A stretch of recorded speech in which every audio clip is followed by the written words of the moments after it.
हाय, good morning.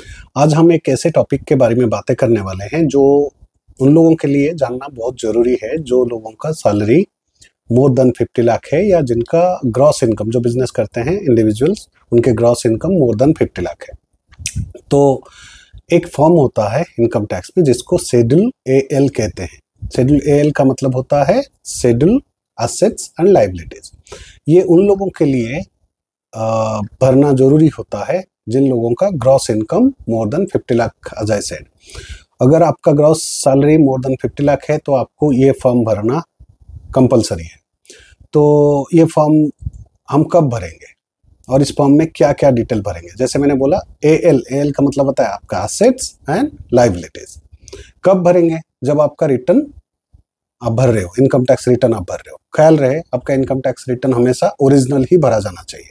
जब आप आपका इनकम टैक्स रिटर्न भर रहे हो तो तभी आपको ये एएल जो शेड्यूल होता है वो भरना है। तो इसमें क्वेश्चन आता है कि एएल में हमको क्या क्या भरना है। पहले तो इमूवेबल एसेट्स होते हैं जो आपको आपके घर या आपके जो लैंड या कंस्ट्रक्शन जो भी रियल एस्टेट प्रोडक्ट है तो वो वहाँ पे आपको भरना है। तो इसका क्वेश्चन है कि भाई वो भरना है तो क्या क्या भरना है। आप उसका डिटेल एड्रेस के साथ, पिन कोड के साथ आपको डिटेल भरना है और उसका एक्विजिशन कॉस्ट जो है वो भरना है, नॉट मार्केट प्राइस और एनी अदर प्राइस। तीसरा आता है सेकंड जो होता है कि भाई आपके जो इमूवेबल एसेट्स के बाद आपके जो मूवेबल एसेट्स होते हैं, जैसे आपके इन्वेस्टमेंट है, आपके स्टॉक्स है, आपके म्यूचुअल फंड्स है, इन सब का सिर्फ और सिर्फ एक्विजिशन कॉस्ट ही भरना है, नथिंग एल्स। आपका और कोई उस पर नहीं भरना है। और आपके cash balance 31 March of that financial year, जिस ईयर का आप रिटर्न भर रहे हो उस ईयर का आपको कैश बैलेंस कितना था आपके हाथ में 31 मार्च को, वो भरना है। बैंक बैलेंस भी उसी दिन का ही आपको भरना है।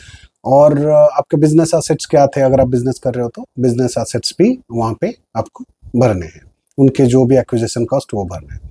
दूसरा होता है कि आपके लोन एंड लायबिलिटीज होता है। लोन एंड लायबिलिटीज मतलब आप समझ के चलिए कि आपके घर खरीदने के लिए आपने कोई लोन लिया था या फैक्ट्री के लिए आपने कोई लोन लिया था, तो आपको उसके जो आउटस्टैंडिंग होंगे वो आपको उस दिन भरना है। और आपके गाड़ी, सपोज कार है आपके पास बोट है, आपके पास एयरक्राफ्ट है या है, तो आपकी ये सारी चीज़ें, आपके पास कुछ आर्कोलॉजिकल डॉक्यूमेंट्स है, आपके पास कुछ ड्राइंग्स है या ऐसे जो भी ड्राइंग आर्ट जो भी होते हैं वो सारी चीज़ें हैं, तो उसका एक्विजिशन कॉस्ट ही आपको भरना है। जैसे आपने कार खरीदा था 10 लाख में और अभी उस डेप्रिशिएट होके 2 लाख हो गया, डजंट मैटर, आपको 10 लाख ही भरना है। तो अगर आपने कोई ज्वेलरी खरीदे थे 10,000 में और अभी वो 50,000 है, तभी भी आपको 10,000 ही भरने हैं। तो ये सारी चीज़ें जब आप भरते हो तो आपका इनकम टैक्स रिटर्न रिजेक्ट होने का चांस कम हो जाता है। तो ये सिर्फ और सिर्फ उन लोगों के लिए अनिवार्य है जो लोगों का सैलरी मोर देन 50 लाख है या gross income more than 50 lakh है।